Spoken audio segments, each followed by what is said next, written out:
may be watching this. My name is Zain Bando, the host of Bando's Breakdowns. We are back. It's that time of the year. It's the time where we put a bow on 2025 that was the Bando's Breakdowns 2025 fall season. That's right. It is Bando's Breakdowns Best of 2025.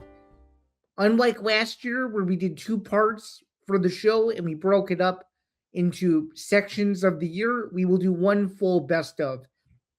The reason for this, it's a little bit more succinct. You get through it in a faster amount of time. You get to hear me ramble for as long as you want, and you don't have to wait for a new part to premiere right before the craziness of the holidays really gets underway. So I figured we do it a little bit differently. Let's get into what we're going to be discussing, though. We're going to be going through the entire year from the highs in January, which was UFC 311, rumblings about college basketball, the end of the college football season, to the madness of March and March Madness and my trip to Milwaukee, my trip to Indianapolis. Then we'll get into the summer months where it was all about the UFC, what was going on with the Paramount Plus deal, my trip in state to Chicago for UFC 319. Then we'll get into the fall, which is all about college football and Illinois and all the madness that was taking place within the NFL with the Bears. And then we'll get into some of the different interviews that I did during the year as well. So it's a packed best of. Without further ado, let's get started. So, January to March, just to kind of go through what we discussed in that month. It was a fun month, and it was one of those months that I will never forget because of how just busy it was. It was very busy. We had UFC 311. We had a bunch of other things go down that same month. It was also the month that the Bears decided that they were hiring Ben Johnson as the new coach of the Chicago Bears from the Detroit Lions, and he was leaving Dan Campbell's staff. That was a really big deal at the time. And of course, we also had a tribute to the late, great Kobe Bryant in the month of January. And then, of course, in February, we had the Super Bowl, which had a lot of stuff go on. Of course, we had the Chiefs winning the Super Bowl in the month of February. That was a big deal because that was when the Chiefs dynasty was at its peak. And then, of course, we move into the brunt of the end of February and into March. We talk about NFL Red Zone, the marriage issues at the time between Scott Hansen and NFL media. We get into the NCAA tournament. We get into the reporting on Jordan Schultz. I'm pretty sure that was on Jamar Chase. And then, of course, we talk about the biggest takeaway from my March Madness experience without going into the inevitable, which was the aforementioned incident we kept about basketball, I promise. And for those of you who know that reference, you know what I'm talking about. And yeah, that was essentially the first half of the year. So without further ado, you're going to see various clips from the first half of the year, January through March, where the madness officially began. So this was really exciting, and I'm looking forward to seeing what you guys think. So without further ado, let's get started with the best of January to March. Simply put, the Bears have their guy. He's an offensive innovator. I've seen this guy get compared to the likes of Kevin O'Connell and Sean McVay. It's clear Caleb Williams needs an offensive coach. I think they got their guy to do it. And somebody even alluded to it the other day. If this doesn't work out, at least the Bears went for the jugular. At least the Bears went for someone who they believe can fix the franchise, can turn it around, and it's up to the Bears to figure out how they are going to set up Ben Johnson for success. This is an unbelievable move by the Bears to get him. He's still in the NFC North. He obviously knows the division well, was with the Lions for a long time, knows how to develop, knows how to make quarterbacks better, knows how to continue to develop them, having worked under Jared Goff for as long as he has. I mean, that's pretty remarkable.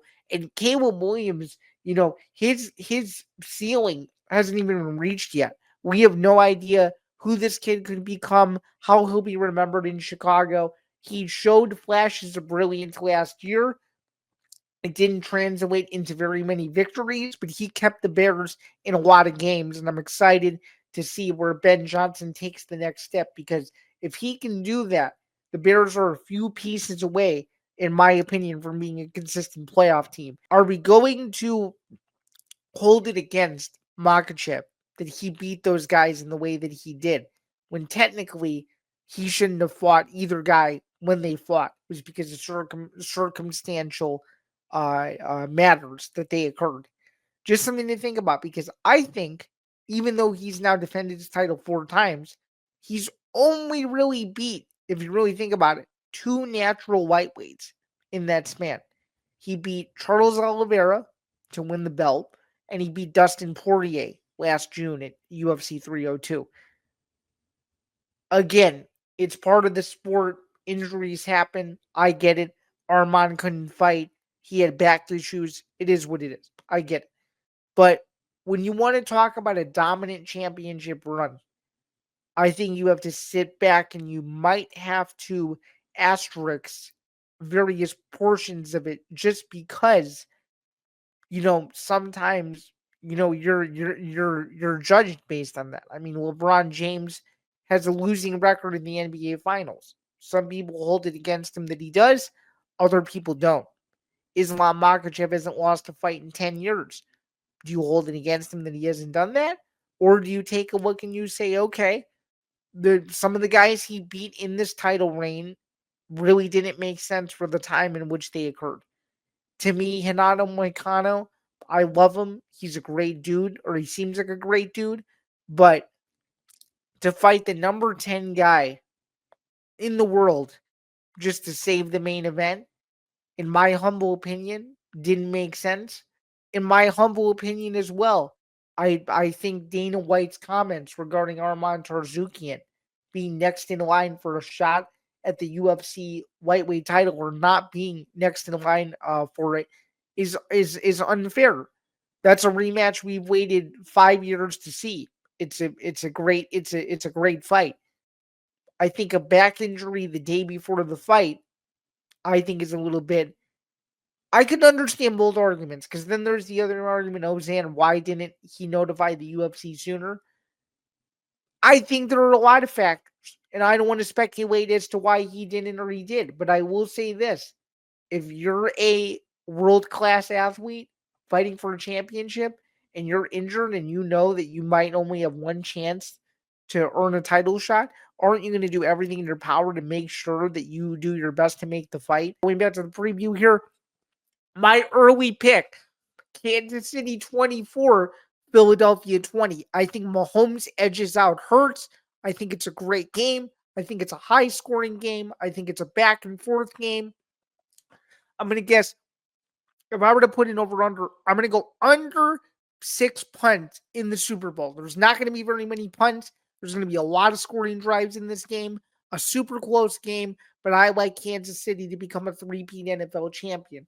And again, I understand tons of people don't like Kansas City. I understand they're America's team to hate, but to me, you got to respect greatness. Patrick Mahomes is on his way to an already legendary career as a top 5 NFL quarterback all time, if he isn't already. And this just puts another stamp on an already laundry list legacy that Mahomes has. And I think that that's something that people need to understand and respect. So just something to keep in mind there. But I like the Chiefs to win the Super Bowl by 4, 24-20. Kansas City came back a little bit, but it was too little too late. Patrick Mahomes sacked 6 times. Jalen Hurts, there was 2 touchdown passes, only 1 interception. A lot of Big Ten players, some who did and some who didn't participate in the Super Bowl, can say that they are now Super Bowl champions. So congratulations to the Philadelphia Eagles. Overall, a very dominant win for Philadelphia. One that I thought was very, very surprising. I didn't think they would be able to do that to such a vaunted Kansas City offense. And the Chiefs just looked out of sync the whole game. Travis Kelce looked out of sync. They couldn't run the ball. Mahomes was frustrated, the most frustrated I've ever seen him. Overall, just a dominant performance. And I really do think that Jalen Hurts, as I alluded to about a week ago or so on my last episode, he deserves a lot more credit than he gets. And hopefully this game shows that. I mean, he really deserves more respect in my humble opinion. And, I think that Super Bowl now, him winning his first one, over the likes of, Lamar Jackson and Josh Allen, who have yet to win a Super Bowl, I think it's very, very telling. He was a part of that same class. He was overlooked by the guys I just mentioned, and now I think he deserves a whole lot more respect than what he's been getting as of late. So just something to keep in mind there. I I feel like I feel like I feel like I feel like what do you call it? I feel like Hurts deserves a lot more respect, and hopefully this game will show that, and then some moving forward. So overall, a great performance for Philadelphia. This is the literal show that, to me, I believe makes the football viewing experience what it is. It is a gold mine. Whenever I can't, whenever the Bears are on, or whenever a team that I'm particularly interested in for that week is not on, that's when I soak in Red Zone for as long as I do, because Red Zone is the lifeblood of an NFL Sunday, in my opinion. You mean to tell me that you can sit and watch 7 hours of basically, and I say basically because they were testing commercials at the end of the season, 7 hours of essentially commercial free football on a Sunday afternoon? Nothing really gets better than that. And I just think Scott Hanson is, and now I'm going to say this too, because I grew up with Andrew Siciliano, but I think after watching Scott Hanson for a season, is this was like the first full year that or I think the first or second full year that Siciliano was fully off it. I can understand why people think Scott Hanson is the best red zone anchor in the business. I like Siciliano because he was more level headed, and I grew up, with DirecTV, and I still have DirecTV, so I'm used to the old NFL Sunday ticket format, if you will. So warming up to Scott Hanson was definitely different, but being able to watch every single game every Sunday, there's really nothing better than that. I really do hope the NFL makes the right decision, keeps him on in some capacity, because he definitely deserves it.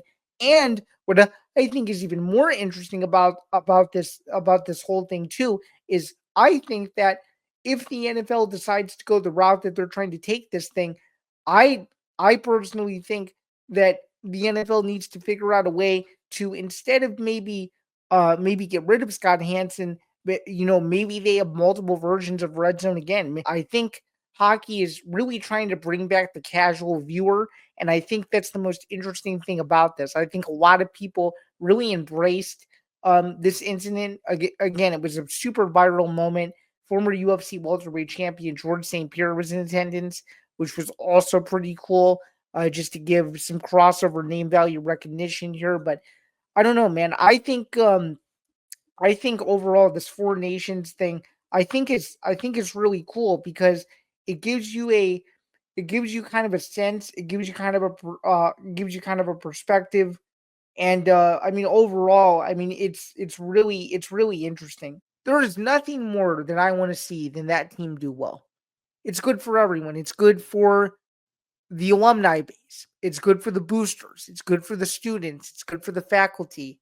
It's good for the Big Ten. It's good for everybody involved when Illinois is good, because Illinois is one of these brands where in the last 5, 6 years, they've been synonymous for having a good basketball team. And their football team is on the up and up right now under Brett Bielema. It's a big deal. It's a big deal knowing what the football team could be. But when you just look at basketball, and when you look at what Brad Underwood has been able to do, Elite Eight last year, tough losses to Arkansas, Loyola, and Houston in subsequent years.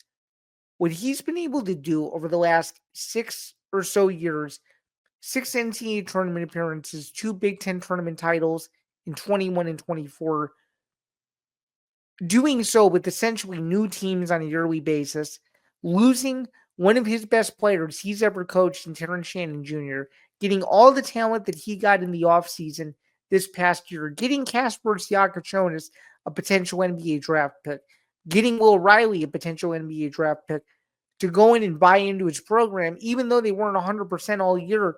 I think it just speaks volumes to how difficult it is to manage a team that, in my, like, I had expectations that this team was going to be good.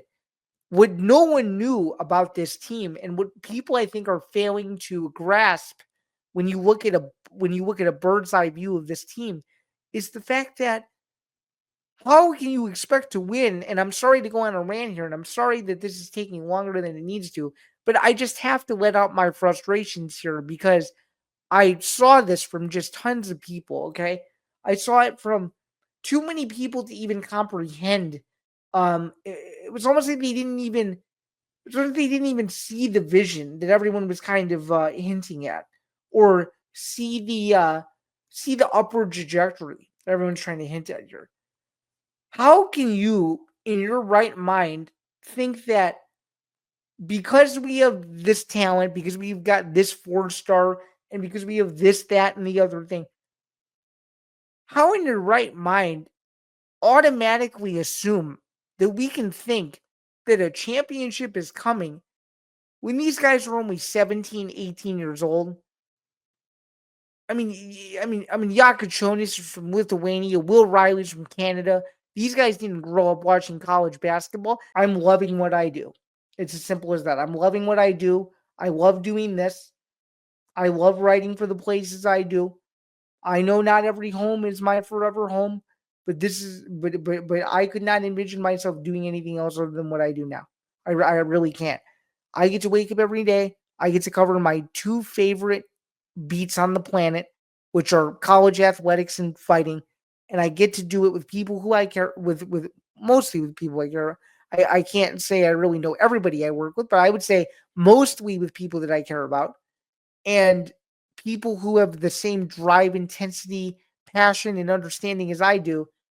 I could not be more thankful for what I've been able to do.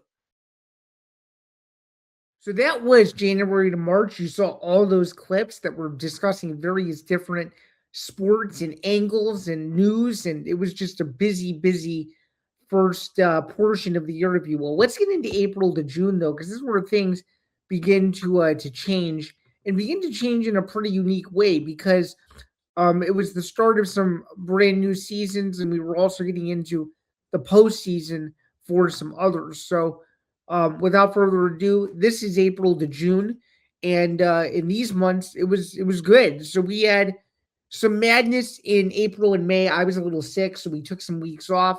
We discussed the WNBA exploding, um, which would uh, which would lead to my rant on Jordan Hudson. Jordan Hudson actually denied an interview with me. I was going to interview her about the Bill Belichick um, situation, which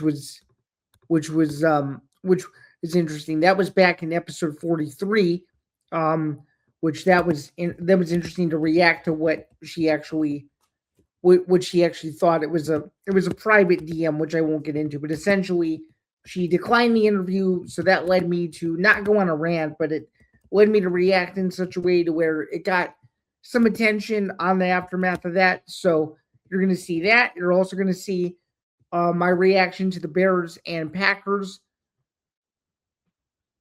playing against each other, and the announcement of when that game would be, which obviously ended up being a great game. You'll find out about the Bears a little bit later on in the episode, and how their season was just a tremendous turnaround. Um, but with that said, though, that was cool. And then we also talk about the Caitlin Clark Angel Reese incident, which was basically an on-court scuffle. So that was fun. It was not a social media spat or anything. So without further ado, this is April and May. But after that, though, getting into June, June was fun too, because the Panthers won the Stanley Cup. That was fun. They won it again, and then I went to a Illini night at Wrigley Field. I get to see Brett Bielema throw the 7th inning stretch again, or conduct it. And he didn't. I'm sorry, he didn't throw out the first pitch. He conducted the 7th inning stretch. Shauna Green threw out the first pitch that night. He did a duet with Luke Altmaier. That was really cool. And then, of course, we get into the madness that John Jones is no longer the UFC heavyweight champion. So it was a crazy, crazy roll into summer, the madness of plenty, if you will.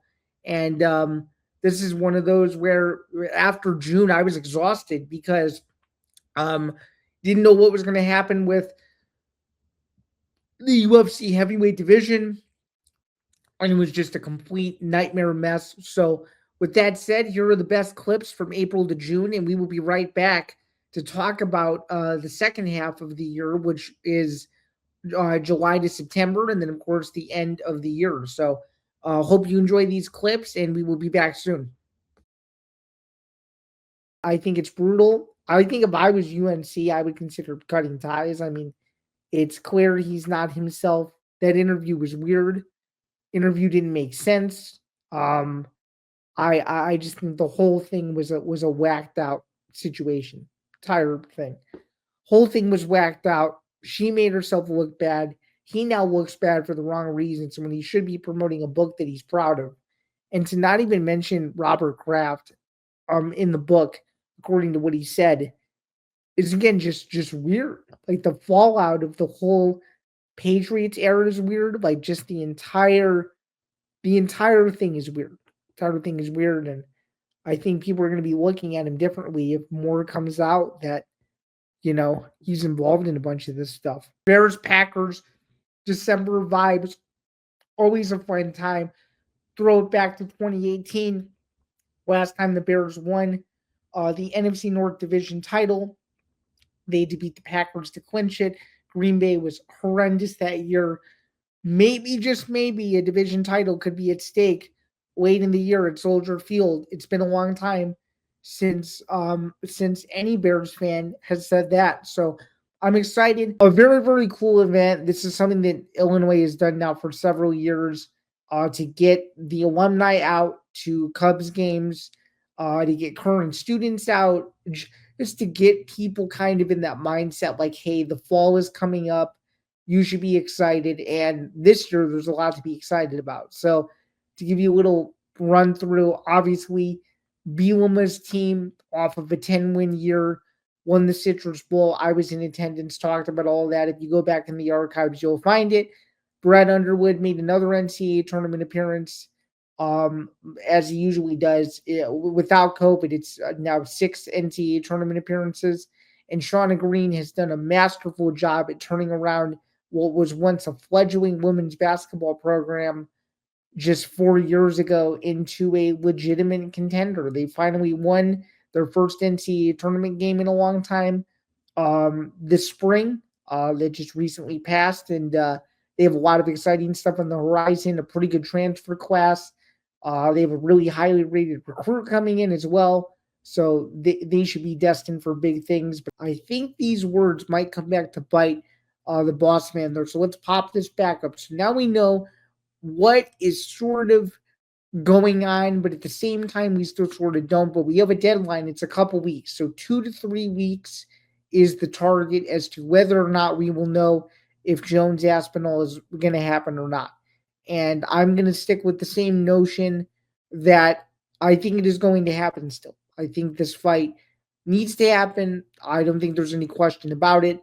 I mean, it's the biggest fight at heavyweight you can do. I mean, again, looking at the top 5, the top 2, there's nobody else for Aspinall to fight. Or, excuse me, there's nobody else that would make sense for Aspinall to fight who he doesn't beat. So, it's either this fight or Aspinall more than likely will get promoted to undisputed or will fight Cyril Gane for the undisputed heavyweight title. Florida winning the Stanley Cup, obviously a major deal going back to back. Huge deal. Should obviously get that market fired up to try to win, to try to go for a three-peat next year. So that should be very exciting, and kind of looking forward to seeing where the future of hockey goes, because it's one of those sports to me where if you don't have some of the major teams in there, it's hard to get behind it. That's just my personal take on it. I know a lot of other people would disagree with me, but I just think hockey's one of those sports where you either have to love it and you have to love it so much that like that's the only sport you follow or one of the few sports you follow. Just like how fighting, it's kind of in its own little bubble, if you will. People either know about it or they don't know about it. So that's one of those things that I think could be improved upon from a popularity standpoint is getting people excited about hockey in different ways. But the Panthers winning the Stanley Cup, obviously a major deal, and doing it 2 years in a row, of course, is very exciting. Now we get into the second half of the summer, and we also get into the beginning of the fall as well. So without further ado, this is July to September, and July to September was pretty interesting. So in these months, this is what we had. So we had a lot of college football, lots of college football, um, and this was the fun part. So we reacted to EA Sports coming out with their new video game, the new college football game, and about how I thought hat tosses were a really cool part integrated into the game if you were playing as a creative player and you wanted to commit to a school, and that's what you had to do in order to do so. So that was cool. Brett Bielema had a little bit of a fiery moment at Big Ten Media Day, so we'll talk about my reaction to his choice his NSFW word choice rather, but it was quite funny. And then of course, my thoughts on the at the time it was the rumored, highly rumored UFC White House card, which didn't really have the wheels turn into motion until the fall. So that was July. In August, we found out that the UFC would be leaving ESPN for Paramount Plus. That was really fun. Um, but before that, though, we discussed John Mateer and his apology in regards to gambling and all that stuff. And then we get into my experience covering UFC 319, which was a really fun experience. It was the first UFC event in Chicago since 2019. There was a lot of madness there. DDP versus Hamzat was the main event on that one. I got to ask Dana White a question. I got to ask Hamzat a question. We did really well coverage wise on MMA Knock over that week, and we also did really well on the social media front for the content over here as well. So that was a fun experience to be back in the United Center and really fully enjoy a UFC event for the first time in my home city and state of Chicago and, of course, Illinois um, in a long time. So that was really cool. And then, of course, we talk about Jeremiah Smith's promise that he wouldn't lose to Michigan again. And as you'll find out, so far he's kept up on that promise very well, where he goes on a rant about how much he hates Michigan. And then when you get into September, September gets crazy. September is a lot of fun. We get into Paul Feinbaum ripping on a caller or letting a caller talk rather after Alabama lost to Florida State. People wanted Kalen DeBoer's head at the time. That was really funny. And then we get into previewing Noche UFC, which was very weird because there was no September pay-per-view event. So that was very interesting.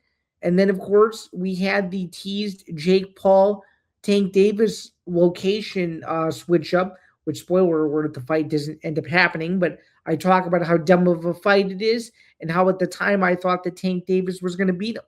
So with that said, that was July to September.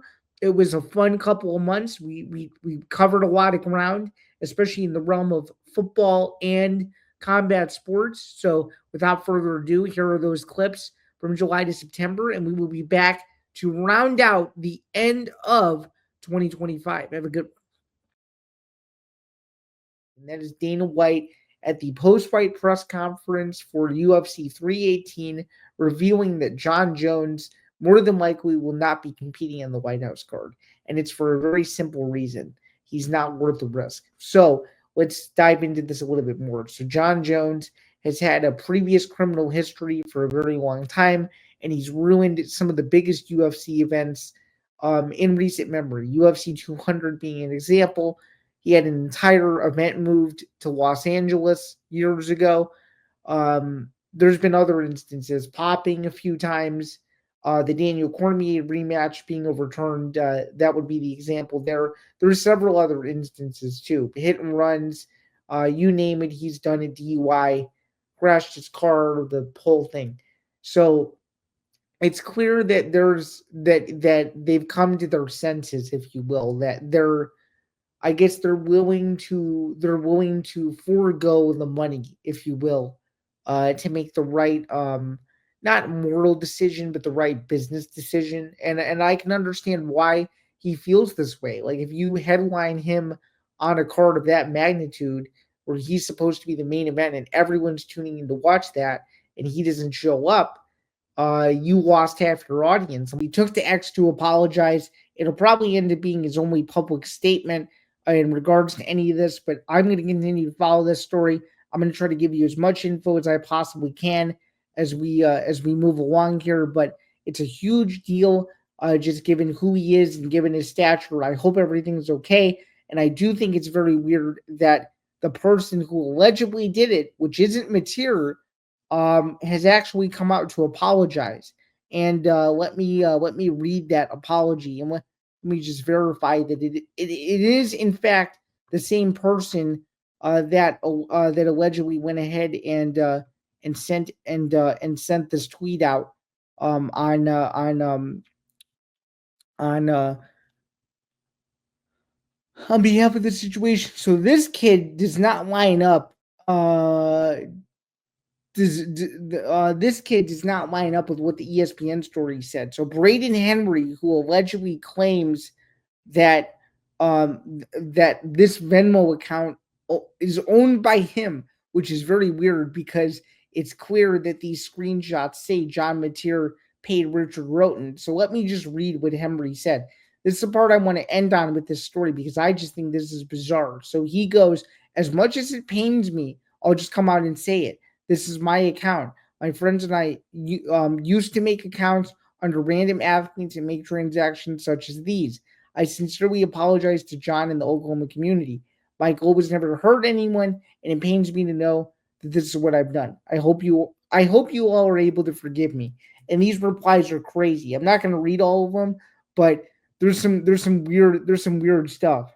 Um, and even this, which is blown up, according to this account called Sooner Edits, they write, "Come on now, no one believes you would choose to create a John Mateer account when he was basically unknown. Plus, the friends list are people with actual Washington State connections. Duh. Like, what are we? What are we saying? Considering that it's clear no one knew who John Mateer was at the time. So he hates the Michigan Wolverines because, of course, he does. He's Ohio State's biggest star at present. Is entering his sophomore season. Still has yet to beat Michigan. Of course, they lost last year in the final game of the regular season, which if they would have won, they would have been in the Big Ten championship, representing one half of the Big Ten.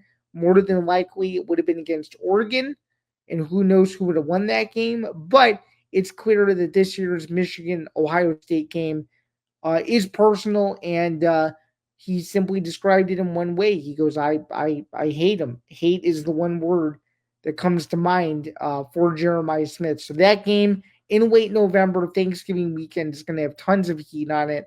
So shout out to Jeremiah Smith for already getting the blood pumping as we get closer and closer to um, the beginning of college football season. And then before you know it, getting closer and closer to the ultimate week in college football, which is rivalry week. I think I was the only one out of the, I guess, independent media. Even though I am with an outlet, I do consider myself mostly independent and doing my own thing.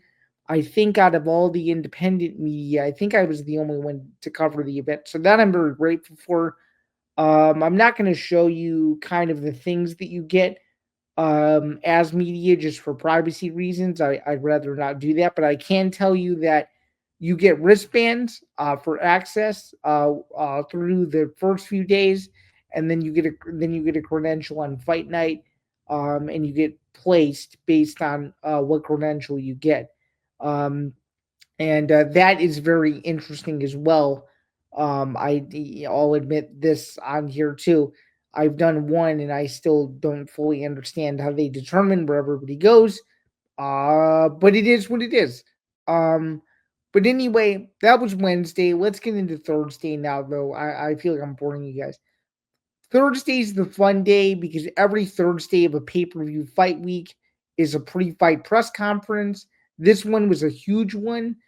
This one had every fighter on the main card, including the main event of the prelims, which had a crazy switch up. Baysanger Suzurkayev, who won in the Contender Series, took a fight on 4 days' notice against Eric Nolan, and won in impressive fashion. But what was interesting was, for the first time in I don't know how long, he was included in the press conference, which was very cool. You usually don't see guys on the prelims get included in the press conference.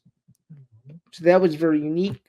Um, and then from there, you basically just go in and you ask questions, um, and off of that, essentially, you can use any of that stuff for content also. So I used my clip, obviously, that everybody saw.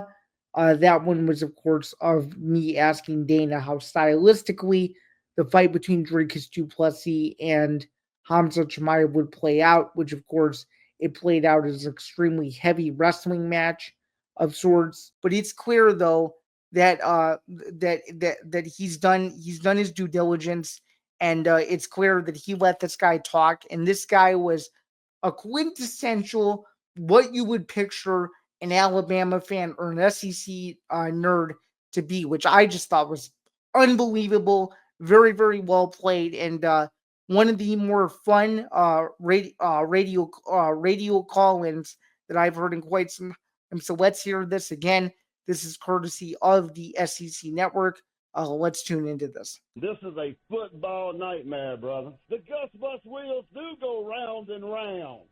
Round and round over my candy ass. That's where they went round and round. I'm not saying that I hate your ass, but if you was on life support, I'd pull the plug and charge my phone. You're about as popular as a bonus track on a Yoko Ono album right now, dude. Nobody likes you. You are an outsider. You couldn't inspire a chicken across the road if there was a hen on the other side looking like Megan Fox and some Daisy Dukes.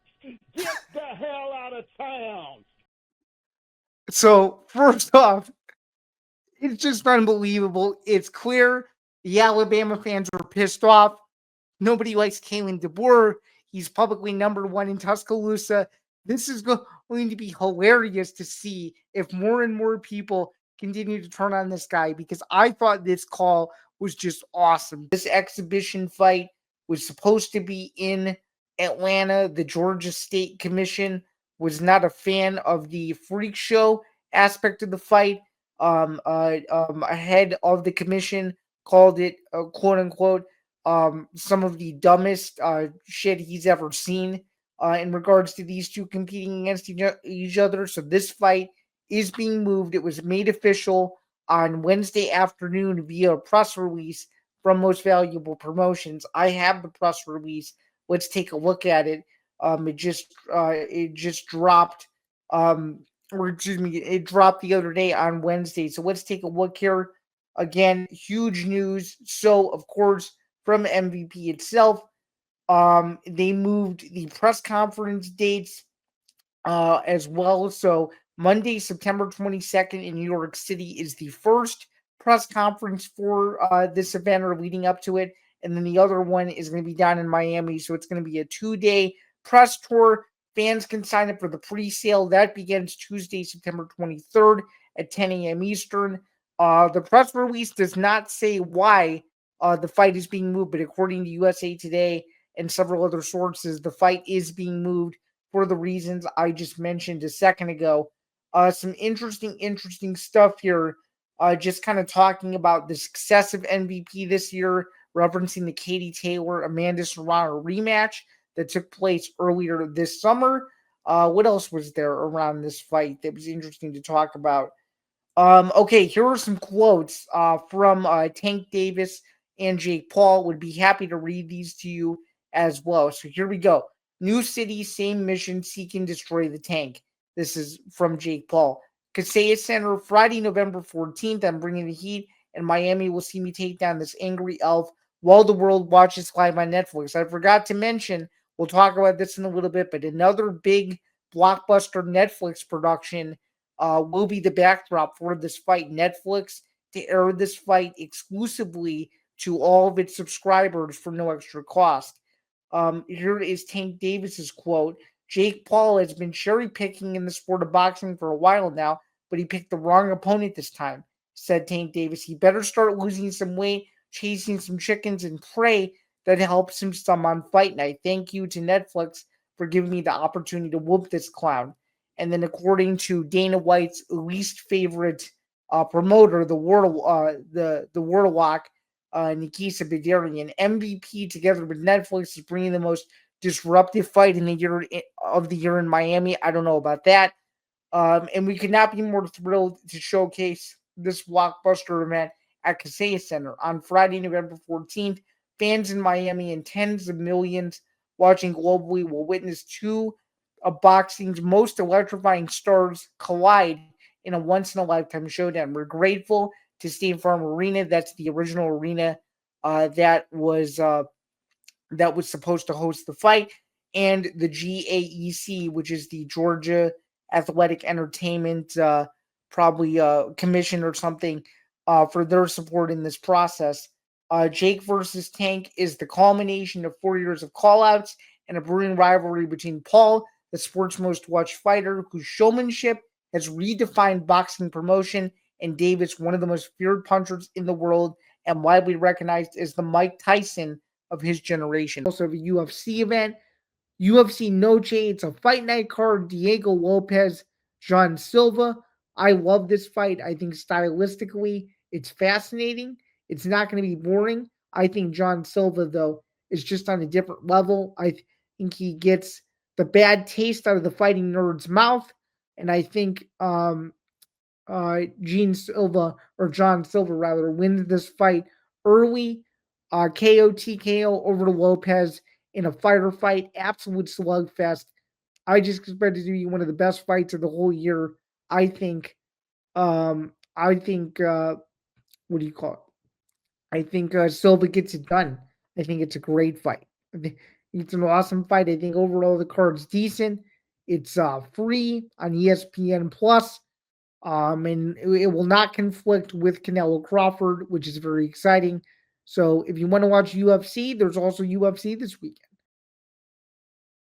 All right, so that was July to September. We're now going to get into the final portion of the year, which is where my interviews and some other different types of content started to ramp up. That would be October to December, and this was a sprint to the finish line, ladies and gentlemen, as we wrapped up with episode 71 by year's end. But before we got to episode 71, though, we had a lot of fun stuff occur. We had a lot of coaching carousel news in the episode 60s range. So in episode 62, we had the WNBA Nafisa Collier situation, which was very interesting, and how I thought Kathy Engelberg was not handling herself very well over this ordeal. Then there was a big time rumor that Pat Fitzgerald was going to replace James Franklin. Spoiler alert, he did not. And then, of course, we talk about Illinois versus Ohio State, which took place in mid October. That was when Ohio State beat Illinois. Illinois scored the most points against Ohio State as anybody has all year long, which was crazy. They scored, I think it was 16 points for that afternoon. So, yeah, it was a busy month of October, but I did not realize how busy the month of November was going to be because November was a mess. So we landed an exclusive interview with Michael Chandler. We'll get to hear about his thoughts on Conor McGregor. James Franklin finally got a head coaching job at Virginia Tech. I react to that and my skepticism over the hire because I just don't know if James Franklin will be a worthy fit in Blacksburg because of what currently went on in State College before his firing. Then, of course, I got into Michigan potentially leaving the Big Ten over a private equity deal, which really didn't go anywhere. But Michigan is going to be more of the lead culprit as we move right along. So that was November. November was cool. Again, a bunch of interviews, but the big one that you'll see here is the Michael Chandler interview from episode 67. All right. In December, this is where it gets crazy. Lane Kiffin moves on to LSU from Ole Miss. He ditches his team right before the college football playoff starts. So as we know, Ole Miss now has Pete Golding as its head coach, although it should have been Lane Kiffin. Lane Kiffin bolts to LSU. It's a whole media firestorm. It's a complete mess, um, for sure. And then, of course, um, that happens. The Sharon Moore thing happens, which I think you're going to get more of Lane Kiffin in this section than you will of Sharon Moore. Because if you want my full Sharon Moore thing, go and check out my breaking news video that I did on the day he was fired. You can check that out on the Banders Breakdown socials. That's a little plug there. Then I got to talk to the number one wrestling recruit in the country, Bo Bassett. That was awesome. Bo Bassett was a great kid. Wishing him all the success in the world at Virginia Tech. He was awesome. I got to talk to him after his RAF debut. He looked really good in Chicago. I wasn't there, but I was able to talk to him after the fact, and that was really cool. He's going to be staying active in RAF very, very soon. In fact, more on that in 2026. But Bo Bassett was a phenomenal interview, one of the best interviews I've done. And then, of course, I had to tip my cap to my guy, Julian Sayin, because Julian Sayin was screwed over 1,000%, and it's not even close. I totally feel like he was just completely ruined because he was undervalued. They gave it to Diego Pavia. Diego Pavia is the runner-up. I don't know why. Fernando Mendoza won the Heisman Trophy, though. Well deserved. Indiana undefeated going into the Rose Bowl. So yeah, that's essentially going to do it for the Banders Breakdowns best of year content. And when we come back, we're going to put a bow on 2025 and we're going to talk about what is in store in 2026, because 2026 is going to be, I have a pretty good feeling, a big year for the show. So stay tuned. Something I don't really talk about on this program is I cover the WNBA a little bit. I do some Dallas Wings coverage, and I know that Beckers and company, they weren't very good. They're undergoing a coaching change at the moment. Conclanes was let go in recent days by the organization. But still, it goes to show that these star players, I don't know if you would consider the names I just mentioned losers. Well, I mean, you could consider not her personally, but Becker's team a loser at the moment. I think all of these stars just want fair games. They just want games where, you turn on the TV or you go to the game in person and you feel like you didn't get juped at the end of the game. It's as simple as that. And they want to feel like they can be supported by fan bases to where they won't feel they're being turned on. It's as simple as that. And if the league promotes this kind of culture of aggressiveness, not being able to push back on how people feel, it's a major, major concern. What I think is even more fascinating about this whole thing is, what is stopping them from hiring him? I mean, it's clear, as Miguel Ray just said, all that stuff is behind him now. It doesn't make sense. I'm not so sure. I think they would need a polished name. What McElroy fails to mention in that is Fitzgerald's final 2 seasons at Northwestern. He was 4-20. So that tells me a lot of things. And what it also tells me too is, maybe the baggage being carried with him is maybe not a surefire thing. And what else doesn't seem to make sense to me either is, I think you'd want a more winning coach. Northwestern hadn't had a winning season under him since I think 2020. Of course, he was let go after a 1-11 year in 2022, where the team was just awful. The only game they won was outside of the United States against Nebraska, and Nebraska at the time was going through its own turmoil as well. I don't know. All I know is that Penn State has a lot of decisions to make, and Fitzgerald is a candidate on the list. You never know what could happen. Ohio State clearly showed why it's the best team in the country. Illinois being unranked, I guess we can talk about that now too. I don't agree with it. And this isn't even a biased take. I'm just being blunt. They've lost now to the number one and number three teams in the nation. Okay. And they beat a team who's now in the top 20. I'm not saying USC shouldn't be ranked, but it should count for something that Illinois beat USC head to head. I think that should count for a lot more than what it does. I think Illinois, quite frankly, should still be ranked ahead of USC just on the sole fact that Illinois won the game. It's as simple as that. And again, as I said at the beginning of this, they were supposed to lose to Ohio State. I didn't have an issue with that. But the fallout from this game to me was just astronomically bad. Astronomically bad. You drop from number 17 to out. You drop all the way to number 25 in the coaches poll. Like what I don't understand. For a team that was number 9 in the country to be unranked after starting 5-2, and your only two losses are to the two best teams in your conference. And I get it. One of them was by 53 to Indiana. We know how good Indiana is now. But to me, it just doesn't make sense. To me, it just tells me that these AP voters just aren't watching the games. They're not as in tuned as they should be. Like I do not understand just the level of just lack of just accountability. Like 5-2 is 5-2, and your two best wins so far are Duke and USC. Those are no games to slouch over whatsoever. I don't know. I just think you need to reward the teams that deserve to be rewarded, and I think Illinois is one of those teams that deserves to be ranked right now. Everybody's wanting to ask you about this, but I'm curious for an update. Has the UFC approached you about competing at the White House? Is this something that you like to do? And is Conor McGregor potentially in the cards, given that you guys were unable to finish the story from a couple years ago?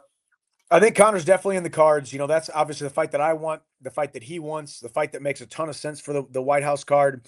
I haven't been approached about it necessarily. We've had some conversations about it, but as Dana has said publicly, he's not going to make any decisions until January, February of next year. So I think that was part of the reason why I'm taking this wrestling match, staying busy. Just finished a book. We're starting a documentary. We're filming Roadhouse, and we're doing all kinds of really cool stuff. And just like we talked about at the very beginning with my alignment with Form Energy, I do the work. I like to do the work. I like to expand my mind. And obviously as a writer, as a documentarian, as a wrestler, as a fighter, as an actor, as a fitness enthusiast, just doing as much as I possibly can with the gifts that God has given me. So I sure would love it to be June, White House lawn, Chandler versus McGregor main event. We'll see what happens. I think this hire is good for stability. I don't think it's a good long-term hire though, because when it comes down to it, James Franklin does not win in the big spot. A brutal record against AP, top five opponents. Can't win the conference games when they matter. And even though the ACC has maybe easier competition, he still has to compete with the likes of Florida State and North Carolina and Duke and stuff like that. All these powers and Miami as well. And even though Mario Cristobal is not a good coach in the month of November, that doesn't mean that Miami can't beat Virginia Tech during the regular season, because it certainly can. So I think James Franklin is going to have to be very careful about who he hires, number one, to join his staff. That's number one. Number two, he's going to have to be extremely careful about what non-conference games he gives Virginia Tech, because to already get out to a rough start in a conference like the ACC where it's so fluid every year, that's not going to be a good look either. And then of course, taking a look at the optics here, you got to win the games you're supposed to. You have to win the games against the lesser ACC opponents, and Virginia Tech right now is one of those. So can they get out of the cellar dweller in year one, similarly to when Brett Bielema took over Illinois, or when Dan Lanning took over an up and down Oregon football program, or when Sharon Moore had to step in for Jim Harbaugh? can Franklin be that guy that says, okay, let's take Virginia Tech to the next level? And he's committed to excellence, which is a good thing. But how is that going to translate, considering that Virginia Tech, maybe besides its epic intro, which is what most people show up to those games to see because it's the most exciting part of the game because the team itself isn't very good. How is Franklin going to sell to recruits that this program has a chance to be really, really good and it's had good past history?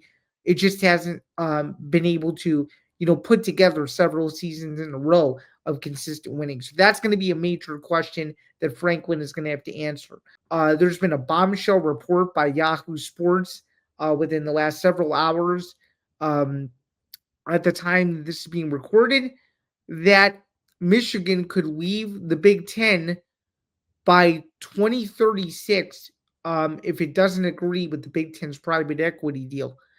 And I'm just going to say this. I think Michigan being an independent program would be a horrible look for the conference. Because let's think about this. The Big Ten right now in its 18-team iteration has numerous big brands. So let's go through them from a football standpoint. Ohio State's a huge brand. Penn State's a big brand. Michigan's right up there. There's no question about it. And then you have a couple others. I don't know if you'd consider this a big brand, but there's certainly a name. Nebraska's in there, right? From a football standpoint, but you really have to go back to its days in the Big 12 of when they were really last relevant in this whole conversation, right? So there's that.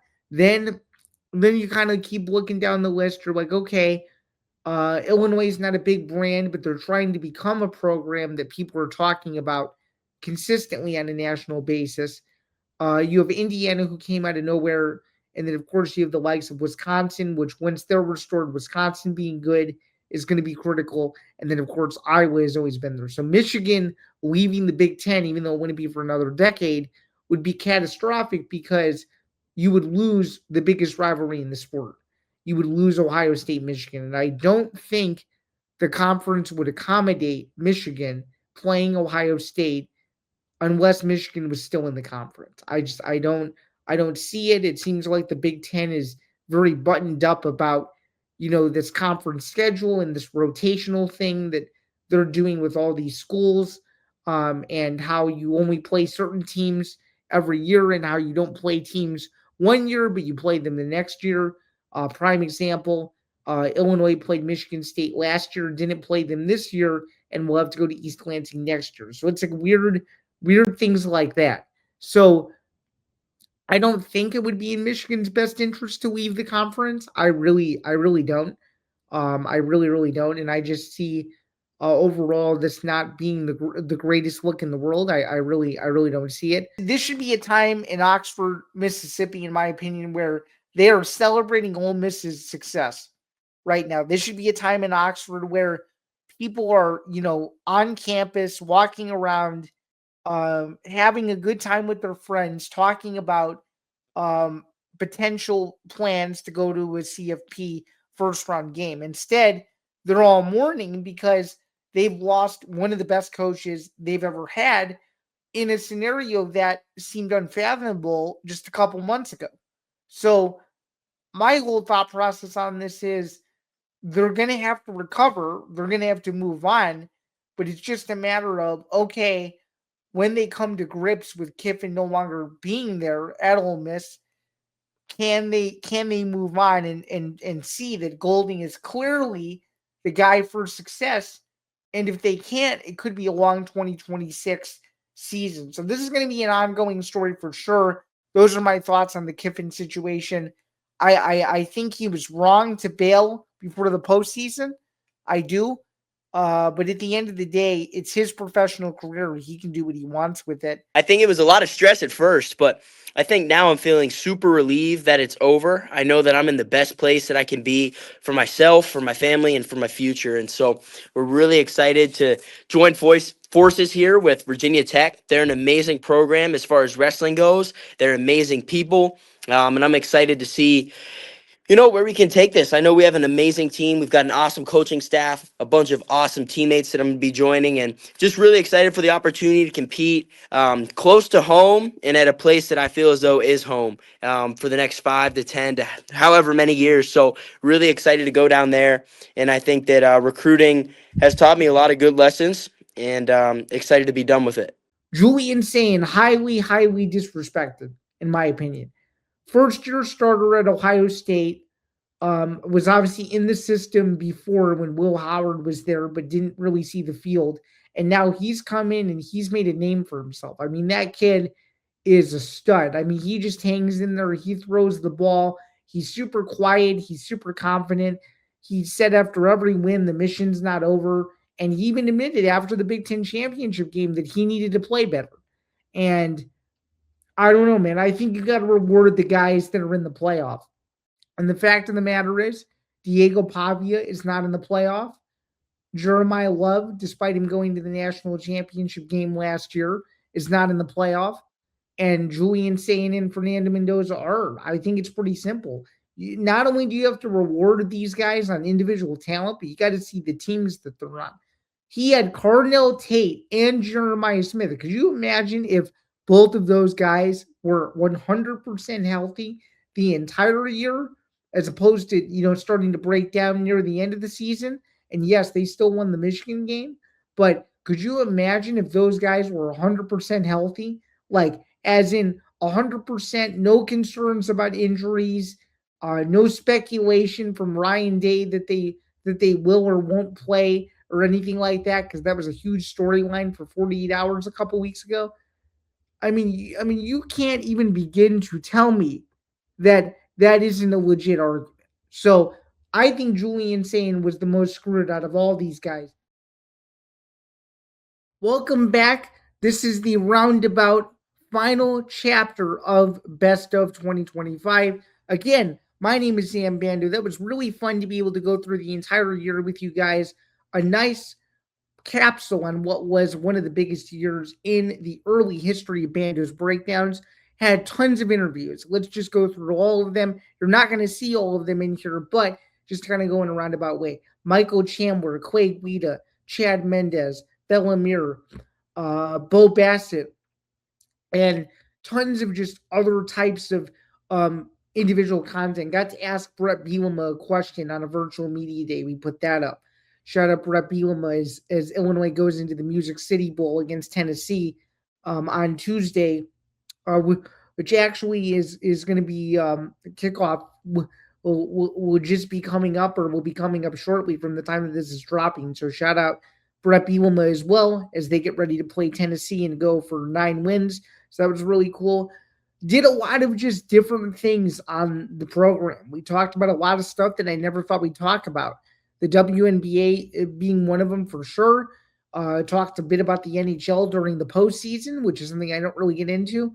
And of course, we previewed every single UFC event for the entire year. We did, besides the weeks where I was sick, we did every single UFC event. So let's say there was 43 of them this year. We probably previewed and recapped about 32 or 33, somewhere in there. But overall, though, a fun month, a fun year. This was a fun end of the year, but a fun year overall for Bando's breakdowns. We spent a lot of ground. We went from episode 34 to episode 71. We got through a lot of stuff in the entire year. So I just want to thank all of you guys for tuning in every single week, whether through video or through audio. It's greatly, greatly appreciated. Wouldn't be able to do this without all of you. And then, of course, just as a reminder for a programming note, Bando's Breakdowns episode 72. We will be back January 9th, 3 Eastern, noon Pacific, for a brand new year of Bando's Breakdowns. The road to episode 100 continues, and it'll begin in January of 2026. Again, January 9th, Bando's Breakdowns episode 72, wherever you get your podcast. With that said, though, that's going to do it for Best of 2025. Again, my name is Zain Bando, the host of Bando's Breakdowns. It has been a wonderful year with all of you guys, keeping up with all your comments, all your suggestions, everything on social media. Again, you can follow the show across social media at Bando's Breakdown. That's where all of the clips live. That's where all the reels live. It's important that you guys do so. Again, follow the show across social media at Bando's Breakdown. And of course, you can subscribe to the Empty the Bench Podcast Network. YouTube.com/ETB Network as the road to 4,000 watch hours beginning in 2026 continues. But with that said, though, Happy New Year. Have a great start to 2026. Again, I'm Zain Bando. It won't be long before you see me once again for episode 72. But until next year, this has been the second ever Best of edition in Bando's Breakdowns history. I'm Zain Bando signing off. I greatly appreciate all of you guys' support. And until 2026, we will see you next year. Have a good one.